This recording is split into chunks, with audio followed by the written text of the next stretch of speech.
Timothy Ronald bilang dia gak percaya sama psikologi dan itu cuma buat orang yang lemah.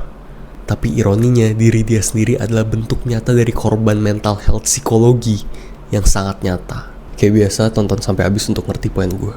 First of all, gue pengen bahas dari sisi shadow projection. Jadi shadow projection itu adalah mekanisme kita di saat kita memproyeksikan bagian dari diri kita yang kita benci ke orang lain.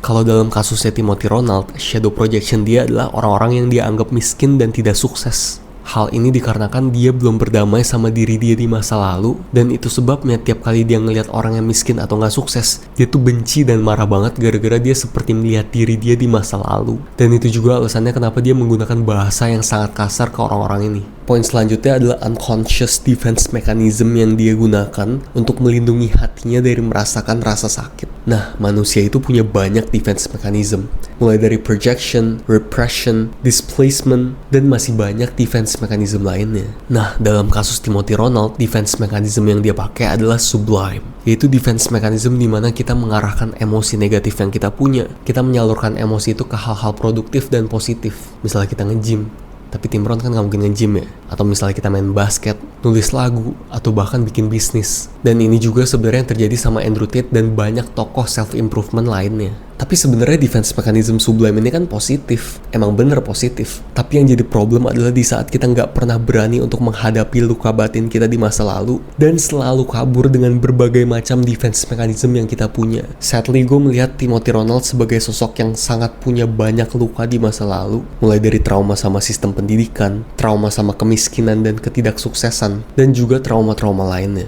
Dan of course, sebenarnya banyak juga hal-hal positif yang bisa kita contoh dari seorang Timothy Ronald. Mulai dari karakternya yang hardworking, pinter dan suka baca buku, kritis dan gak takut sama kultur sosial yang udah terbentuk selama ini, dan juga keberanian dan kepercayaan dirinya sendiri. Tapi of course, ada juga hal-hal yang gak patut dicontoh lah. Dalam mencontoh manusia manapun ya kita perlu ambil positif dan buang negatifnya. Jangan jadi fans brain rot yang mendewa-dewakan seorang manusia karena manusia gak ada yang sempurna. Dan gue pun ngelihat beberapa karakter development di dalam diri seorang Timothy Ronald kok.